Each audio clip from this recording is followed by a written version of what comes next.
Começou mais um Tá Beleza Podcast, tudo sobre saúde mental, bem-estar e estética, apresentado por mim, Marco Vandame, e ele, meu irmão, meu ídolo, a fera do transplante capilar no Brasil, Dr. Joel Lacerda. A gente não começa episódio algum sem antes o seu Triplo C. Triplo C curtiu, comentou, compartilhou. Esse programa aqui, o Tá Beleza Podcast, eu sempre falo a mesma coisa, mas é sempre pontual falar. Resenha consciência. Sempre vai ter um parente, um amigo lá, um ex que precisa desse assunto. Um ex é ótimo, você imagina. Que precisa desse assunto. O ex ou a ex que não esqueceu, aí vai mandar mensagem, tudo que aconteceu na nossa relação, vai lá no Tá Beleza Podcast. Vai lá que você vai ver, tem tudo a ver. A resposta. Tá tudo lá, o porquê que aconteceu, Por que a gente não seguiu adiante. Não, mas falando sério, dá um like aí no vídeo, porque o YouTube vai entender que esse tipo de conteúdo é legal pra você. Aí outros do tipo vão aparecer aí. Olha só, esse papo hoje vai ser muito bom, porque na verdade a resenha começou antes mesmo da gravação do episódio. Não é verdade, doutor Joel? Hoje a gente recebe ela, psicóloga, palestrante e consultora de saúde, doutora Ana Lara Vilar. Vilar, caramba, eu tô enxergando menos, eu vi tempo, cara. Enquanto o braço estiver alcançando. Antes eu vi Vilar, pô, tô ficando maluco ou apareceu um T agora? A dica é ser até pros ouvintes. Enquanto o braço estiver alcançando aqui, eu não preciso de óculos, não. Só depois que não dá mais, tem que botar doutora Ana Lara Vilar, seja bem-vinda ao Tá Beleza Podcast. Muito obrigada. Gente, que recepção. Meu Deus, estou apaixonada. Quero ficar fixa. Vai ser sensacional. Cada semana a gente bota um tema. É verdade. E hoje nós vamos falar sobre performance no trabalho. Não é isso, doutor Jorge? Essa cobrança, né, Ana? Essa coisa incessante. Eu até falei, é verdade, eu vou fazer uma consulta aqui, porque isso acontece comigo. Porque, pô, tem que ganhar dinheiro e as pressões do dia a dia e escola da filha que aumenta cada vez mais, mas aí a renda não chega. E aí você começa a ser bombardeado pelas redes sociais, pelo YouTube, sei lá. Aí você vê em tudo quanto é mídia dizendo: não, o sucesso é viável, não é tão difícil assim, requer esforço. Pô, mas as pessoas se esforçam, cara. Na verdade, todo mundo acorda cedo, dorme tarde. Na vida moderna, que isso é tão... Não vou dizer comemorado, mas isso é tão badalado. Não porque a vida hoje é muito corrida, tudo é muito acelerado, mas até que ponto isso tá fazendo... Tô no corre. Essa correria insana. Tô no corre. Isso não tá fazendo bem, doutora? Não tá mesmo, tá todo mundo enlouquecendo. O enlouquecimento tá generalizado, então como tá todo mundo enlouquecendo junto, a gente tá achando que é normal. E não é, a gente está indo para um penhasco e como está uma ida coletiva, a gente não está desconfiando muito. E aí a gente vai se medicando, a gente vai buscando alternativa para se adaptar ao caos. Eu costumo dizer que eu não gosto de tratar ninguém para se adaptar ao caos. Eu gosto de tratar uma pessoa para essa pessoa se revoltar, se realinhar, se reenquadrar dentro do padrão dela, não do padrão caótico que a gente tá começando. Está começando não, a gente já começou a se colocar. Inclusive, estava falando de performance, tudo é número, tudo é recorde, tudo tem que ser muito estratosférico, tudo tem que ser demais, tudo tem que ser de grife. É enlouquecedor. A gente nunca tem um teto, a gente não tem nunca uma pausa, a gente nunca tem um descanso. Eu preciso lembrar que o país que a gente vive, o Brasil, não é só o país do futebol. Ele é o país mais ansioso do mundo. É o país que lidera a venda de Rivotril. A gente está há 5 anos seguidos batendo recorde de afastamento por saúde mental, principalmente por questões relacionadas ao trabalho no INSS. Então, a gente não está apenas brincando sobre isso, a gente está vivendo uma realidade sobre isso. E a gente não está percebendo a gravidade, porque a gente vai cada vez mais tentando se adaptar ao caos. E outra coisa que a gente também está fazendo muito de errado é retirar a culpa de um sistema e trazer como uma culpa individual. Porque o enriquecimento e o sucesso a gente entende como algo que a gente conquista de forma pessoal. Agora, a falha, a gente ignora que ela é sistêmica. E colocar ela como pessoal também não é. Ela é coletiva. Tá todo mundo falhando, tentando ser o que não é, para tentar mostrar alguma coisa que também não é, para tentar conseguir alguma coisa que nem todo mundo vai conseguir. E a gente está perdendo a nossa vida com isso. Tá todo mundo adoecido, tá todo mundo morrendo. A gente está cada vez mais com índices de suicídio em alguns trabalhos, por exemplo, bancários. O índice de suicídios nos bancários, até um tempo atrás eram os bancários que lideravam o índice de suicídio. Agora o índice de suicídio cresceu para comissários de voo. Caramba! É a profissão que mais está crescendo. o número de tentativas de ideação e o suicídio consumado entre os profissionais. Tá muito sério, gente, muito sério. Adolescente adoecendo, o jovem adoecendo, o adulto adoecendo, cada vez mais ficando precário isso. E não dá para ser performático dentro da precariedade, porque performance dentro da precariedade, o que isso não vira? E não, o engraçado é que você não pode nem ter essa queixa, que hoje em dia é mimimi. Mas aí, associado a isso, como é que a cabeça da pessoa, imagina, tu não consegue entregar por conta do sistema. Aí você vai se queixar com um amigo, pá, isso é mimimi. Sai daí. Vocês viram recentemente uma menina que fez sucesso na internet ensinando a quando você tiver com vontade de chorar no trabalho, você sai da sua mesa, vai pro banheiro dar uma reboladinha? Não. Pra se autorregular emocionalmente. Parece brincadeira, né? Você tá com vontade de chorar. Levanta, vai no banheiro, fecha o olho e começa a rebolar. Você vai achar aquilo engraçado, cômico, ridículo e vai sair do foco do choro pra dar uma risada e voltar pro trabalho mais estabilizada. É uma brincadeira? É uma brincadeira. Funciona? Funciona porque você, a partir do momento que se tira do caos e se torna um pouco ridículo, você perde um foco daquilo. Mas é uma péssima ferramenta de mas já que é brincadeira, rebolar onde? Dependendo, não funcionaria, né? Meu Deus. Pós-trabalho. Pós-trabalho. À vontade. A gente resolve, vai rebolar onde, né? Em casa, assim. Pô, tô passando um estresse muito grande. Vou olhando no banheiro, tá rebolado e já volto. Cara, eu vou falar a verdade. E viralizou. O pessoal no banheiro se gravando com vontade de chorar. Pô, ela foi... Na verdade, ela deu uma sacada. Ela até vou meter esse caô aqui. Vou dar uma zoada e vou morrer de rir. E o pior é que isso funciona porque te tira ali pela técnica assim, de um ridículo. Mas a gente acha que passar 8 horas ou até mais... Eu, por exemplo, trabalho às vezes 16 horas seguidas em consultas. Home office, até também terminar todas as demandas do meu trabalho. A gente acha que a gente vai começar o dia e vai terminar o mesmo dentro daquele ambiente que nos bombardeia de todos os lados. É meta, são várias funções que a gente tem que ter, várias coisas que a gente tem que fazer. Sim. A gente tem que performar várias funções. Eu sou... Ainda mais mulher, né? Eu sou a secretária, eu sou a psicóloga, eu sou a social media. Você tem filho? Não, eu tenho pet, conta. Conta, mas às vezes tem que ser mãe, tem que ser esposa, tem que ser linda, tem que ser forte, tem que ser... Meu irmão, não dá não, filho. Esposa eu sou. Então, assim, fica muito difícil administrar todos os papéis. Quando a gente fala, por exemplo, de burnout e a figura da mulher, fica muito mais complicado também, porque a gente acha que o burnout ele começa só dentro do ambiente de trabalho. Mas o caminho para o trabalho é um ambiente de trabalho também. Tanto que se você sofre um acidente no caminho para o trabalho, é considerado acidente de trabalho, né? Mas e as 2 horas no ônibus precarizado até chegar no trabalho? Você já chega lá estressado. Uma alimentação irregular, né? Exato. E uma mulher que deixou uma pessoa adoecida em casa, um filho que não conseguiu levar para a creche e vai para o trabalho. Como é que fica a cabeça dessa mulher lá dentro? A gente fala de burnout de uma forma muito generalizada também. A gente tem que começar a botar de forma subjetiva, porque para cada um é de um jeito.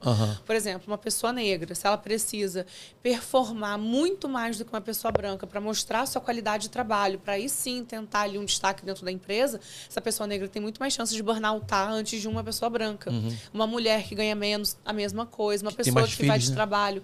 Vai para o trabalho de carro, de transporte público, também varia. Então, a gente tem que olhar as nuances. Nada é um todo. É tudo muito subjetivo. Da própria empresa também, a cobrança de cada empresa, né? Sim, agora vai começar a NR1, né? A gente agora, nesse ano, era para ter implementação da NR1, mas o Sindicato dos Empresários de São Paulo reivindicou junto ao Congresso para não implementar a NR1 esse ano, esperar até o ano que vem. Na verdade, a gente não queria nem colocar. A verdade era essa. Mas agora vai surgir, a partir do ano que vem, a obrigatoriedade, esse ano é um ano de adaptação. Mas a gente precisa da entrega da empresa mesmo, e sanar os riscos biopsicossociais, de adoecimento do trabalho. A gente precisa de líderes que liderem sem ego. A gente precisa que o trabalho não seja um suicídio socialmente aceito. O que é um suicídio socialmente aceito? É aquele que você olha a pessoa se matando e você elogia. Uma pessoa que fala assim, hoje eu vou me matar de beber, hoje eu vou me matar de me drogar. Você não deixa, você não permite, você quer dar um conselho bom para essa pessoa, você quer acolhê-la. Mas se uma pessoa fala, hoje eu vou me matar de trabalhar, você elogia. Você reforça, não, faz isso mesmo. Mente vazia, oficina do diabo. Ou então, melhor focar no trabalho, o trabalho não decepciona. Mas não, isso também adoece.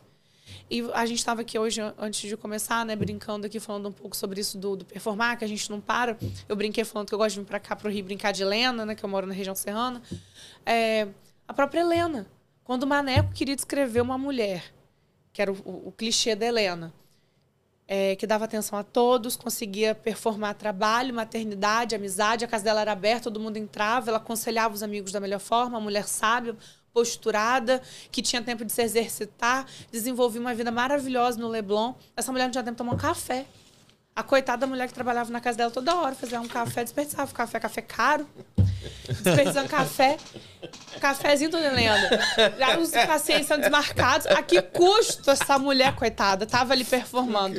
Então, quando o Maneco queria escrever sobre essa mulher maravilhosa, que a gente tinha que se inspirar, que a gente tem, né, que era protagonista, era uma mulher sem tempo de tomar um café, que trabalhava muito mal, porque vivia desmarcando paciente, que vivia em conflito consigo mesma, porque estava tentando resolver o conflito de todo mundo perto dela. Desculpa, bati aqui no microfone. Não, tem problema não. Acabo me exagerando aqui.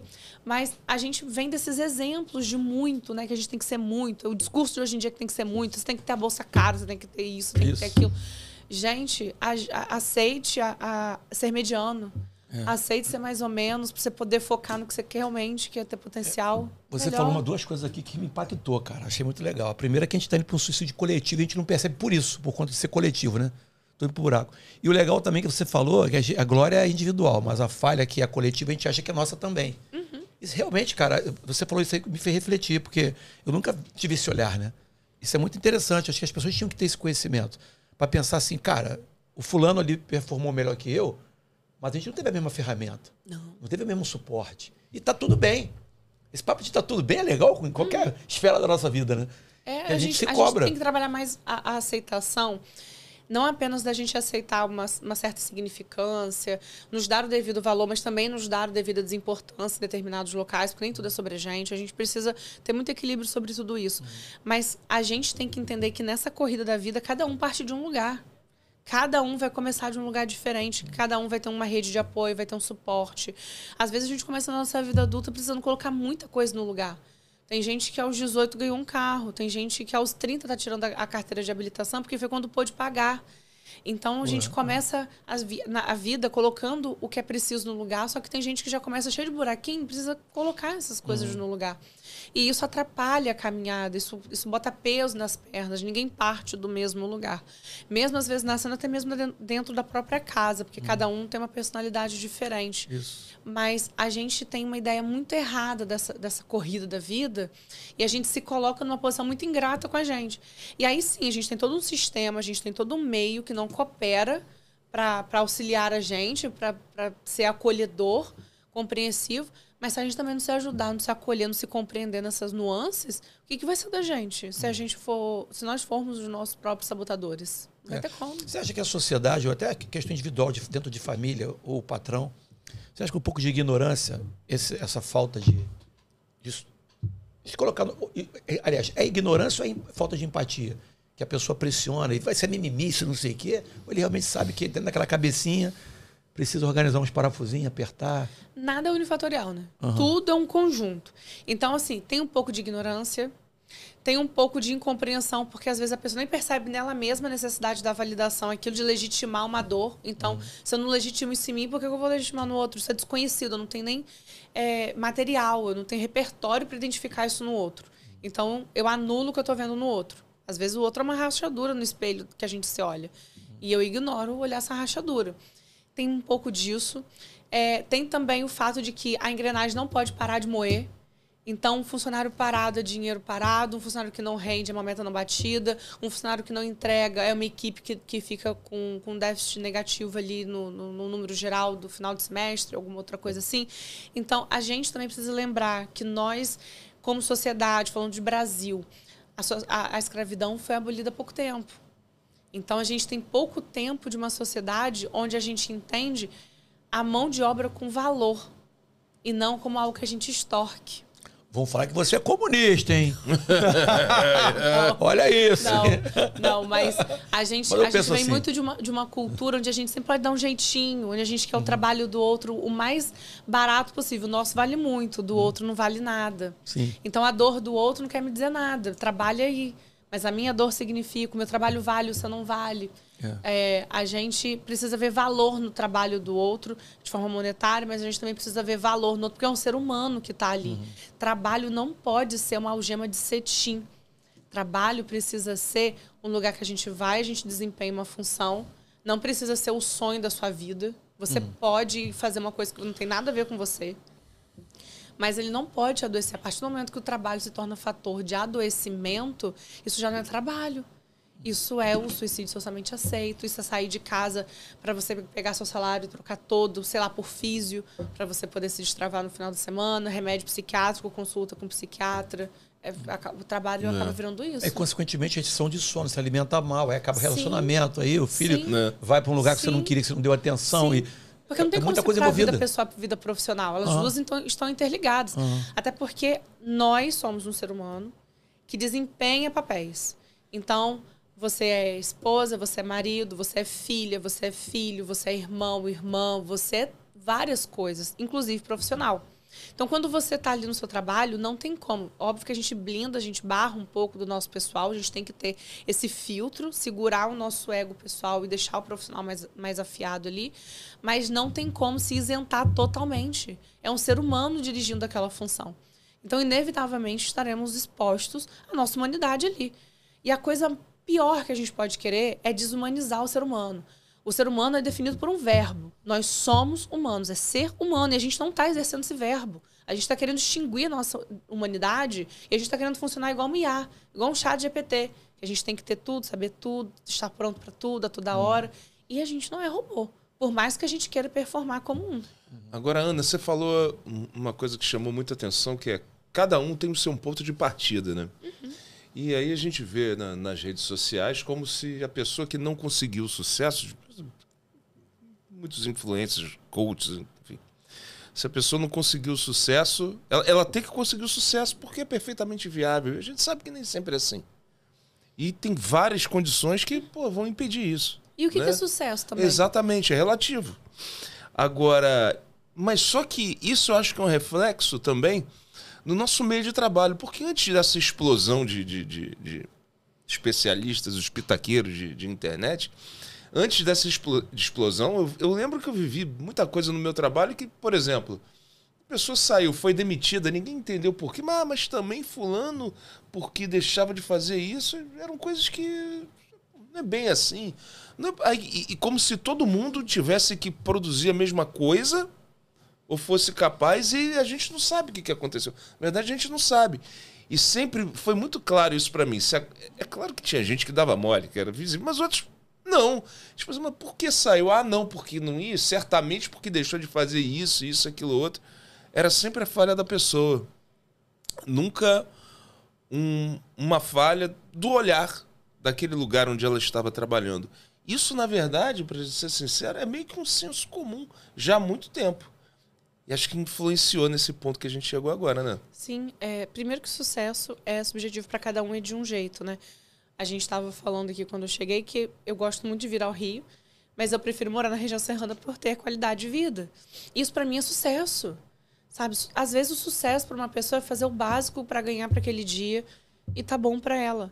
Tem gente que sucesso vai ser ganhar rios de dinheiro com infoproduto e vai dar tudo certo na vida dela e ela vai andar maravilhosamente por aí, ser seguida por fãs. Para cada um, sucesso é diferente. Tem gente que sucesso é ter vida profissional, tem gente que sucesso é ter vida familiar. A gente precisa respeitar o que cada um interpreta como sucesso. Agora, quando a gente pega como se fosse um bloco e tenta vender para todo mundo que você tem que ser rico, você tem que ter a bolsa cara, você tem que ter muitos seguidores, você tem que ter uma vida instagramável, você tem que comer em bons cafés todos os dias, ninguém aguenta. Financeiramente falando, psiquicamente falando, profissionalmente falando, porque que hora que você vai trabalhar também? Acho chato. Que hora que você vai fazer a engrenagem girar? Essa conta nem fecha de jeito nenhum. Então é muito mais uma performance também ilusória do que um sucesso real possível de alcançar. Isso é muito mais sobre querer vender uma coisa ali que não é muito verdade.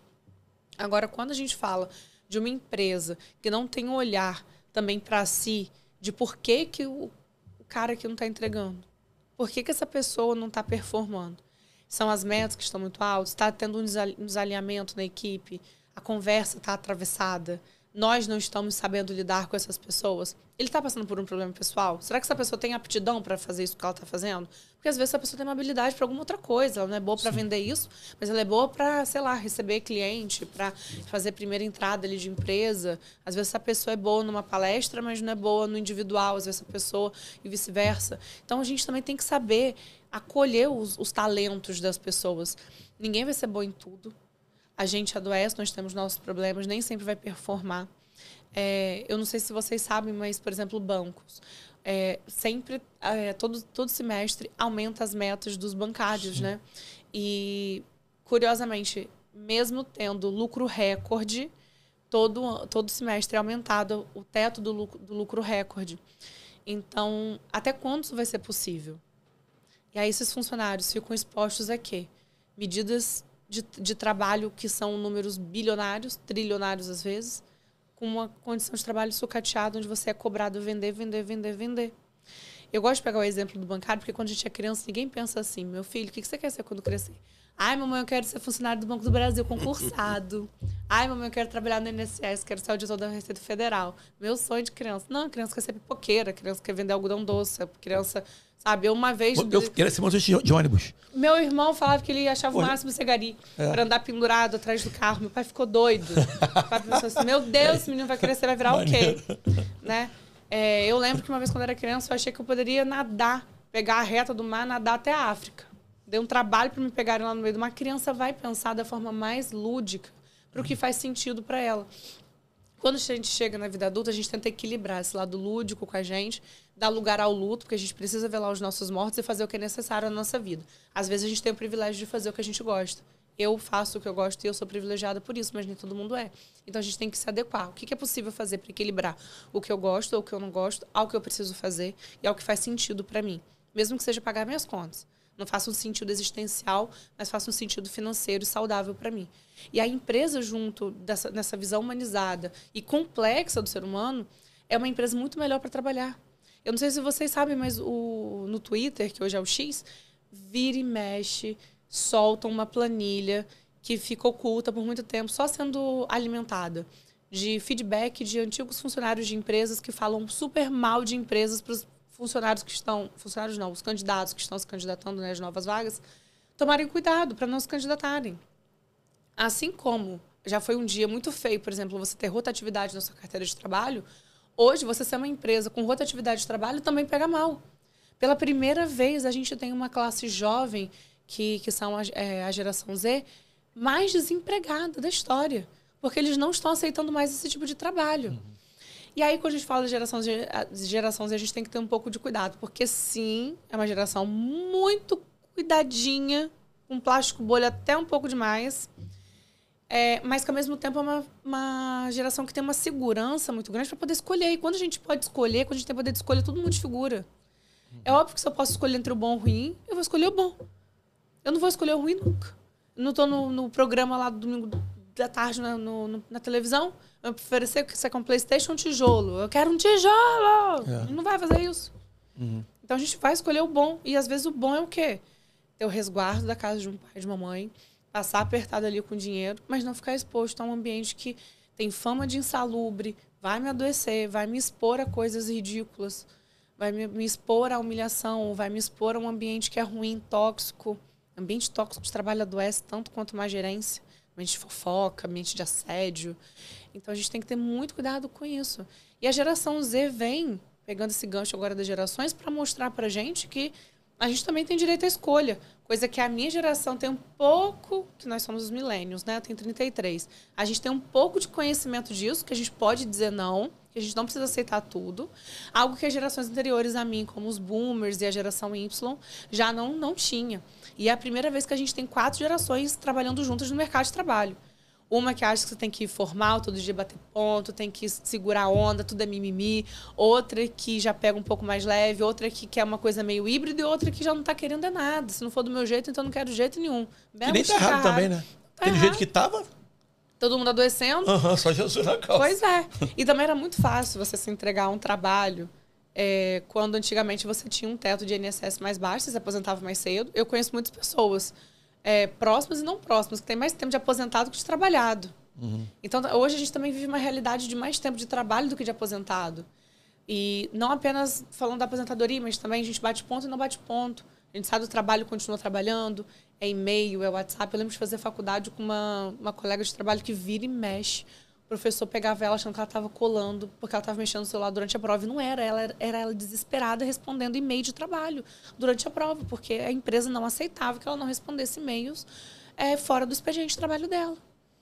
Eu falava com ela, amiga, desliga esse celular. Eu não posso, vou ser demitida. Ou eu me formo, eu sou demitida. No momento eu não vou poder ser demitida, não. Vou empurrar minha faculdade quanto eu puder. Olha isso, como é que fica a cabeça da pessoa? É verdade. Eu tenho um amigo, mais do que um amigo, um irmão, né, cara? Meu ídolo, Carlos Alfredo Lopes. Ele era no banco, né? Era no banco. Ele falava assim, Joel, eu chegava numa agência, aí ó, a meta aqui é o exemplo, né? 10 milhões. Aí ele vendia 20. Tu acha que ainda pina nas costas de agradecimento? A meta agora é 30. É isso aí. Aí ele vai para agora a meta é 50. Ele falou, meu amor, ele pirou o cabeção, pô. Não tem Tipo como assim, segurar não isso. tem como. Isso é o reflexo do que acontece. Não é ele propriamente dito, ou a empresa dele. É o que acontece É óbvio que a no gente mercado está de trabalho. falando de banco, que é a meca do capitalismo, né? Onde o negócio ali pega fogo mesmo. Mas a gente pode sair disso e ir para outras coisas. A gente pode ir para a minha profissão, para médico, quem gera um podcast. Se a gente hoje bater aqui 1000 views de audiência, a gente no próximo programa vai querer mais de 1000. E descer de 1000 vai achar que tá pouco. Não, porque a gente já conseguiu 1000 um dia, vamos tentar 1000 de novo. E a gente esquece o que são 1000 pessoas. Tenta juntar 1000 pessoas aqui. É muita gente. É muita gente ouvindo a gente. Então a gente está perdendo um pouco da noção de número também. O que é uma audiência de 30 pessoas que curtiram o seu post? O que é você fazer uma renda extra de todo final de semana, sei lá, de R$200? Então, assim, a gente precisa também botar os pés no chão e entender o que é possível. Óbvio que a gente não precisa fazer corpo mole, porque as coisas precisam andar. Mas a gente tem que ter o equilíbrio de entender que nem tudo vai ser catastrófico, estratosférico, exagerado, sem teto, dessa forma. Não dá para ser assim. A gente precisa botar o pé no freio.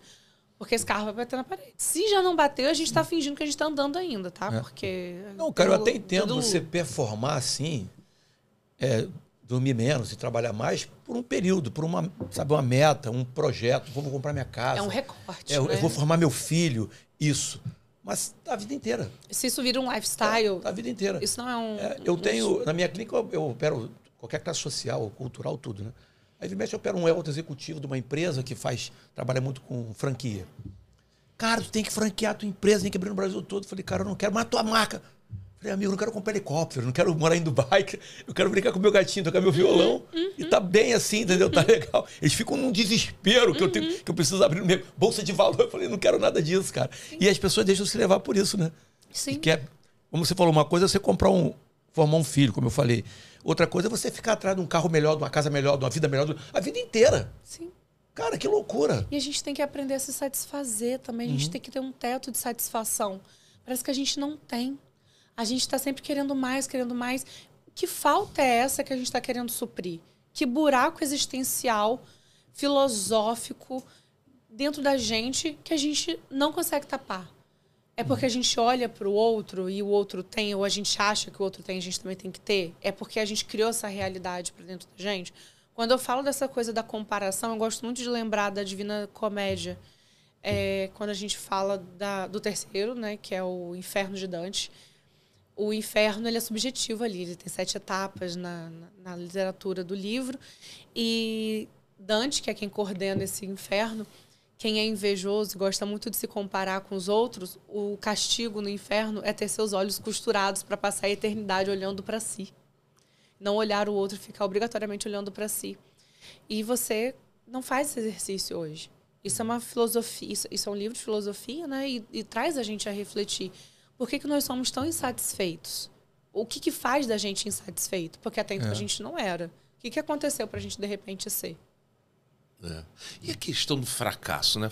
Fracasso é uma palavra que tem um peso muito grande. Pô, para mim, então, eu lembro, fracasso, meu pai sempre falava assim, tirava nota ruim em matemática, química, biologia. Você foi um fracasso em matemática. Você foi um fracasso. Não, era 6,5. Pra criança. Pra gente é excelente. Isso aí virou um clássico lá em casa. E isso impacta muito, porque... Tu foi por isso pra locução, né? Pra comunicação. Não, total. Aí, tipo assim... E isso ainda pesa, vou te dizer, ainda pesa em mim. Pô, Se eu não conseguir aquilo que eu queria, se não estou conseguindo, isso é um fracasso. Tu imagina ouvir isso a infância inteira. Tu não atingiu a nota, a meta. Pô, fracasso, fracasso, fracasso. E essa palavra é um peso muito forte. E que ajuda realmente a você não ser feliz, porque você fica pensando nela o tempo todo.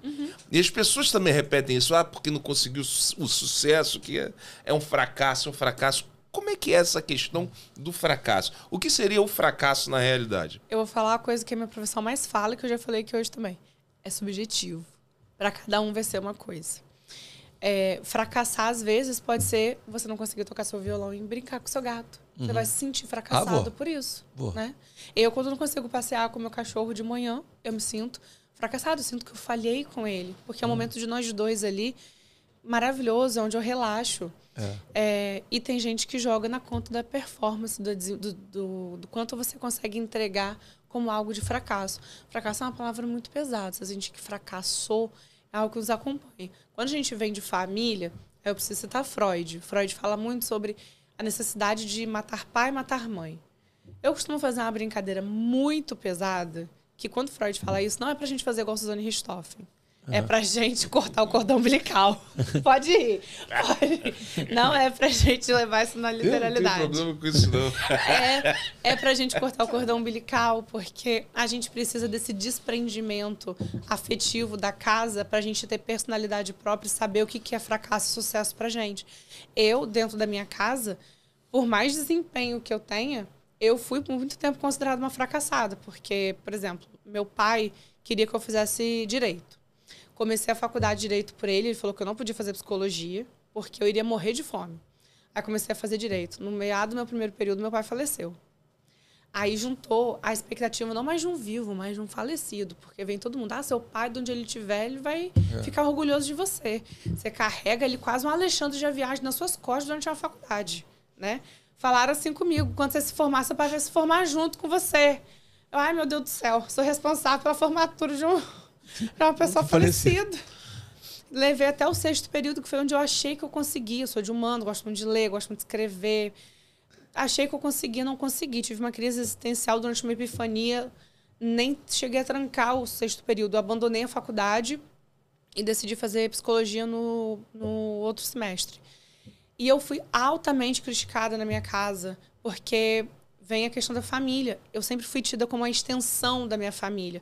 Minha mãe não pôde fazer direito porque a mulher não podia estudar. Meu pai não pôde fazer direito porque na época tinha que fazer contabilidade, que era o que dava dinheiro, direito não dava. Então, eu era o braço de todo mundo e eu não era eu. Eu tive que amputar esse braço familiar para eu poder ser um corpo inteiro.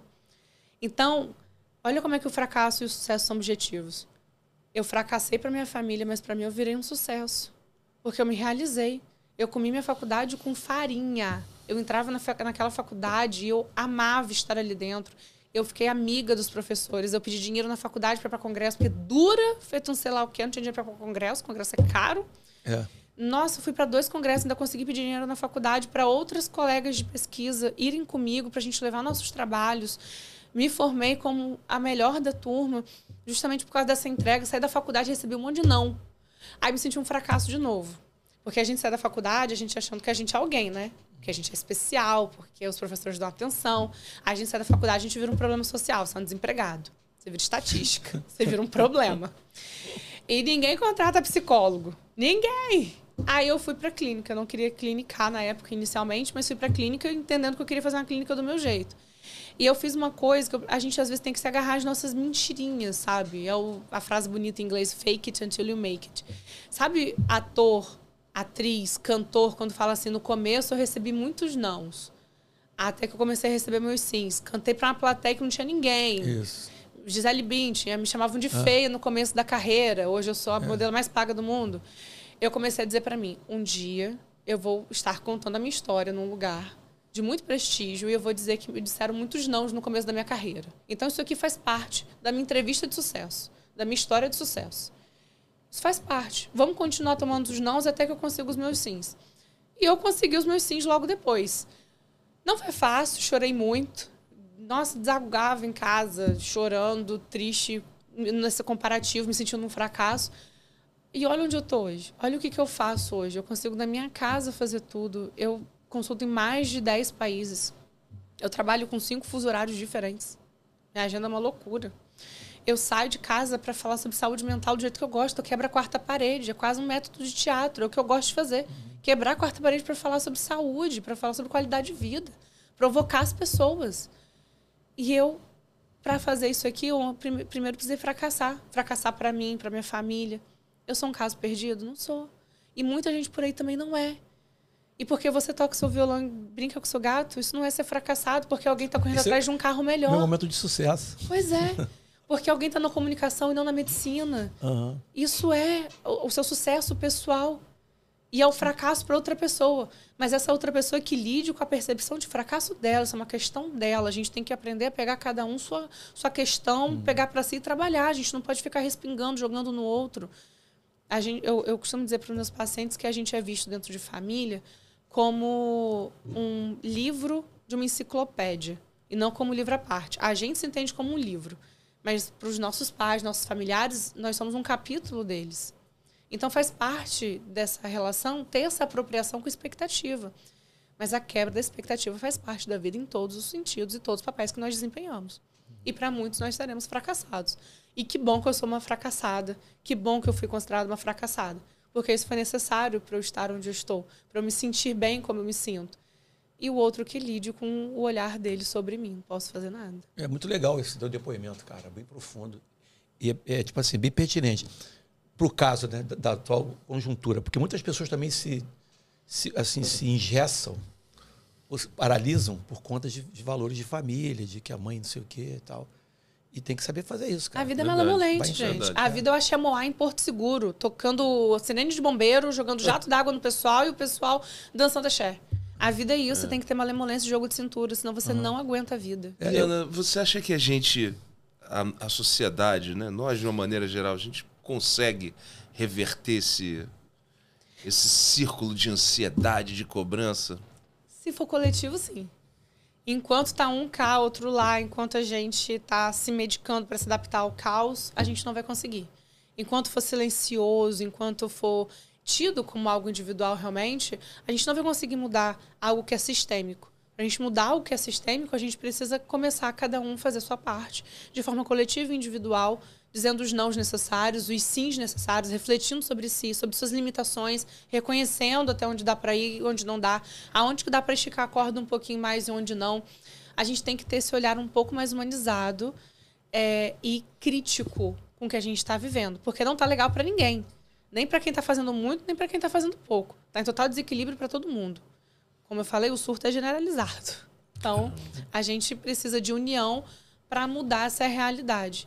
Então, tem várias coisas que a gente pode fazer. A gente agora vem numa pegada nessas redes sociais, né, de wellness, mindfulness, nomes muito bonitos para qualidade de vida, estado de presença. A gente pode exercitar isso tudo, desde que não seja para se adaptar ao caos, mas sim para a gente poder se libertar do caos e ter um melhor gerenciamento definitivo. A gente sabe que esse é um processo lento, que requer muita terapia, mas tem algum tipo de dica que a pessoa pode em casa, assim, sabe, fazer um autoexercício, coisa, para poder sair um pouco dessa loucura e sem se sentir assim, culpado, que a gente às vezes quer ser, não, a gente se sente culpado. Eu, por exemplo, cara, eu sempre fui um cara de muito trabalho, estudo, né? Minha família é muito humilde para construir o que eu construí, muito suor. Mas nunca, eu sempre falo para meu filho isso, nunca nada abalou minha saúde mental. Se eu largo, seja o que for, eu largo, fica para trás. Saúde mental em primeiro lugar. Mas nem todo mundo tem essa sabedoria sob o ponto de vista emocional, né? Tem algum tipo de toque, o pessoal vai em respiração, vai fazer yoga, mas tem alguma coisa assim mental que você possa parar e refletir e deixar o cara ser maluco, a sociedade ser maluca sozinho e você ficar fora disso, sem se sentir egoísta, sem se sentir uma pessoa ruim ou derrotada, ou essas coisas assim? Tem. Tudo que você falou é tão complexo, porque, por exemplo, o que é ser egoísta? É você se amar, é você se valorizar, é você se dar um tempo? Porque eu costumo dizer que amor próprio é uma coisa que a sociedade pede, mas ela não respeita quando você tem. Todo mundo fala, você tem que saber seu valor, você tem que se valorizar, você tem que ter amor próprio. Vai você ter amor próprio, vai você se valorizar. Todo mundo vai falar que você está se achando, que você está se sentindo, que você ficou egoísta, que você não está se importando com o outro. A gente tem uma interpretação muito errada de empatia. Empatia foi banalizada. Então, quando a gente fala disso, a gente tem que ter muito cuidado na gerência disso tudo, porque as conotações das palavras estão trocadas. E o que a gente chama de egoísta talvez seja só amor próprio, seja você se valorizar. Você pode, durante o dia, se retirar e ignorar tudo. Você pode, durante o dia, sair para dar um grito. Você pode sair para fazer uma caminhada e não levar celular. Às vezes, a gente está tão caótico que, às vezes, um pequeno passo é tão significativo como não responder o WhatsApp. Não vou responder ninguém. E o não? É uma coisa simples. Gente, o não é sagrado. Um não que você diz para outro, às vezes é um sim que você diz para você. Isso. A gente tem que validar os nossos não são sacrossantos. Então, quando a gente fala de colocar não, a gente vai também atravessar o outro. Aí o outro pode pensar, aí tá me limitando. Mas não é sobre você, é sobre mim. Isso. Eu estou te dizendo não porque eu estou reconhecendo o meu limite. Eu sou de uma cidade pequena, é muito comum a gente elogiar a pessoa pelo quanto ela é útil, né? Fulano é maravilhoso, tudo que você pede é assim. Fulano é muito gente boa. Tudo que você pede não te nega nada. Já fulano, carne de pescoço. Tudo que você pede é não, tá sempre com a cara fechada, nunca serve pra nada. Então, se você, a partir do momento que é elogiado, a partir da sua utilidade, você não tem peso de consideração de alguém. Você tem serventia. Você vale o quanto você pesa. E se você não serve ao outro, tudo é um equilíbrio. A gente precisa, óbvio, né, se ajudar, mas também não dá pra gente ser apenas servidão ao outro. Então, se retirar, às vezes, vai atravessar o outro. E você vai ter que lidar com não ser agradável para o outro vai ter que lidar em ter a sua expectativa quebrada. Isso tudo faz parte de relação humana. E quando a gente começa a respeitar isso, a gente começa nesse caminho do bem-estar, da saúde mental. Quando você falou assim, começou a abalar minha saúde mental, eu me retiro. Eu limo. Isso é uma delimitação de limite, de respeito próprio muito grande, muito positivo, admirável, inclusive. Mas que muita gente não reconhece que pode. Olha, eu vou dizer o seguinte, não acabou, não. Aqui, não acabou, não. Não vai ter jeito, mas antes, assim... Não acabou, não. Eu ia finalizar, mas eu não posso... Não passei com a Libertadores, não? Ter 2 jogos? Ter 2 jogos. E de volta. Não, mas você vai voltar, Ana. E de volta. Ana vai voltar, porque esse episódio aqui é histórico. Agora, Ana, assim... Rapidinho. Só pra você ver que tá escrito Lara ali, ó. Ela gosta do Lara. Tem o A do Ana. Então, o Lara. Ela gosta do Lara, a doutora Lara. Olha só... você falou sobre a questão em encerrar, mas pô, isso daí mexeu comigo. Porque hoje todo mundo fala em empatia, tem que ser empático, tem que ser empático. E aí você falou de que as pessoas usam isso de uma maneira errada. Talvez tenha a ver com o que eu penso. Que eu acho que isso é uma mentira, porque tem que ter empatia. Todo mundo falando, tem que ter... Ninguém tem, cara. Você sabe uma coisa que eu detesto? Pequeno Príncipe. Molequinho chato, tu te torna eternamente responsável por aquilo que cativas. O caramba! Não, para, pelo amor de Deus, não! Já foi tempo. Não! Viu chato, viu uma cobra que comeu um negócio, é um chapéu, uma cobra, tudo faz. Cada um é gestalt, cada um vai ver de um jeito. Isso. Empatia tá totalmente errada, gente. Porque empatia, o que é empatia? Você se colocar no lugar do outro. Só que a partir do momento que você se coloca no lugar do outro, você tá descredibilizando os seus limites na hora, você não tem compreensão do que você pode, do que você tem, do quanto você tem para dar, do quanto você deve dar também. Porque às vezes o nosso melhor é não dar nada. E às vezes a gente não está conseguindo resolver aquele problema porque aquele problema não é nosso. Então a gente também tem que respeitar nossos limites nesse sentido. A gente pode comparar empatia com eu preciso ir para tal lugar. Eu vou entrar no carro, não vou ver quanto que tem de gasolina, não vou ver se tem água no negócio lá que eu nem sei o nome, não vou ver se o step tá calibrado, não vou ver se o pneu tá bom, eu só vou. Aí vai chegar no meio do caminho e vai acontecer, sabe o quê? Você vai ficar sem gasolina, seu pneu pode furar, você não vai ver como é que tá a água, o motor pode bater, vai dar com certeza algo errado. O ideal seria a gente ter compaixão. Só que a gente não usa essa palavra porque a gente segrega muito o uso de palavras ou a gente só tem um tipo de conotação para palavras. A gente tende a colocar algumas palavras somente no negativo, como conflito e confronto, sendo que pode ser muito positivo. E compaixão a gente tende a colocar numa conotação espiritual. Deus tenha compaixão de nós. A gente coloca muito como algo místico e não como algo humano que a gente possa ter. E quando a gente tem compaixão, a gente entende o que o outro traz de demanda, a gente entende a gente e a gente vê o que é possível fazer. Então, a gente tem uma conversa sobre o que é possível naquele momento. E como eu falei, na análise, quando você vai avaliar uma situação como essa, às vezes o melhor que você pode fazer é nada. A gente acha que dar o nosso melhor é 100%. E não é. Às vezes dá 50%, às vezes dá 30%, às vezes é não dar nada. O nosso melhor é subjetivo e a gente não pode ter uma empatia desenfreada pelo outro. Porque senão a gente vai em direção ao outro sem ver como é que a gente tá e a gente pifa no meio do caminho. O ideal é ter a compaixão, às vezes, de entender que o outro precisa passar por aquilo e a gente não tem que fazer nada. Sim. E ele vai ter que lidar com aquilo e a gente vai ter que lidar com isso. Seja culpa, seja o chamar de egoísta, seja a administração de um sentimento de raiva, seja o que for. A gente vai ter que administrar. Todo mundo tem que se administrar. E quando a gente fala de empatia, a gente fala muito sobre empatia com o outro e a gente está esquecendo de ter com a gente mesmo. A gente sempre fala da entrega pro outro, pro outro, pro outro. E cadê a gente nessa conta? Não tem. E aquela pessoa que precisa de ter alguém dependente dela para se sentir útil. Nossa. E sofre, e definha. Nossa. E aí quando essa pessoa sai de cena, como é que fica essa outra pessoa? É. Se eu preciso de alguém para que essa pessoa me defina como alguém, que essa pessoa me diz a utilidade que eu tenho, o papel que eu desempenho, quem eu sou no mundo, e essa pessoa não está mais aqui, seja porque eu me separei, seja porque ela faleceu, seja por qual motivo for. Quem sou eu sem o outro? Se o outro me define e o outro não está mais aqui, eu não tenho definição, eu não sou ninguém. Então você percebe o risco que é a gente ir muito de encontro ao outro e nada de encontro a gente?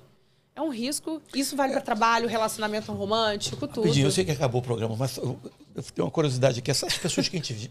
Claro, graças a Deus não é muitas pessoas, mas a gente vê de vez em quando, a promotora de justiça lá pegou o entregador e tratou mal, fez não sei o quê, a fulano de tal. Isso rola um pouco de prazer também nessa pessoa que faz isso? Ou é porque realmente não tem compaixão ou empatia? Ou educação, não sei. É bem prazeroso para essa pessoa. Acho que não é nem prazeroso, mas é a questão do ego, né? A gente é muito vaidoso, a gente tá sempre... Nós somos uma sociedade muito egóica. Então, o exercício de poder diz muito sobre quem eu sou e a negativa do outro diz muito sobre o quanto ele me limita. E se eu acho que eu sou muito e o outro me limita, ele tá me amputando, eu fico manca. E eu não vou permitir uma coisa dessa. Então, a gente erradamente vai e a nossa arma acaba sendo o ego. Entendi, é questão de poder interno mesmo, né? Exato. Aí, síndrome de pequeno Napoleão. É isso. Eu falo como é que é o símbolo do esqueci do... Pequeno poder. Síndrome de pequeno poder. Isso. Poder. Rapidinho. Cara, é muita aula em poucos minutos, filho. Olha, tá louco. Vai ter outro programa. Que isso, cara? Vai ter outro, com certeza. Não, tá doido. Não. Ana Lara Vilar, muito obrigado pela sua presença aqui no Tá Beleza Podcast. Fica à vontade, suas redes sociais. Vai aparecer aí o seu Instagram no rodapé, mas, enfim, projetos, o que você estiver fazendo, fica à vontade. Meu arroba, Ana Lara Vilar, bem simples, Vilar com L só. Ana Lara, não Laura, não Mara, não Sara, não Laila, não Clara, é Lara. Pode seguir lá nas redes sociais. Quem quiser entrar em contato, está tudo lá na rede social. E eu fico imensamente agradecida por vocês me receberem aqui. Adorei o bate-papo, extremamente leve, extremamente científico também, né? A gente conversou de tudo, vocês são demais, gente. Adorei. Obrigado. A gente que agradece você aqui. Certeza. Bom, a gente vai embora também, mas sem antes, não pode ir embora, não pode sair daqui sem triplo C do Dr. Mas antes, João. olha só, já que ela falou tanto em novela, perdi a novela, você vai no Globoplay e repete, né? É verdade. Nossa página tá lá no YouTube, Exatamente. pode voltar. Eu assisto esse programa aqui várias vezes. Pô, com certeza. Porque é só chegar lá, colocar. É uma verdadeira terapia, né? Que ele fez aqui, não é verdade? Ora, boa, eu tô impactado. Foi maravilhoso, cara. É verdade. E ela falou cada frase de efeito aqui que eu fiquei refletindo. Pô, muito bom. Fez a gente pensar. Quando a gente é obrigado a pensar, quer dizer, obrigado não, mas assim, quando a gente se vê pensando, né? Principalmente no que a Ana falou, Freud, sempre fez efeito. Pensamento, ensaio da ação. Então, isso aí. É isso. Então aí você vai curtir, comentar e compartilhar, que é o triplo C aqui do Tá Beleza Podcast, ó. Manda pra galera, né? Isso aí. Não esquece de compartilhar aí no seu grupo de WhatsApp. Até o próximo Tá Beleza Podcast. Partiu.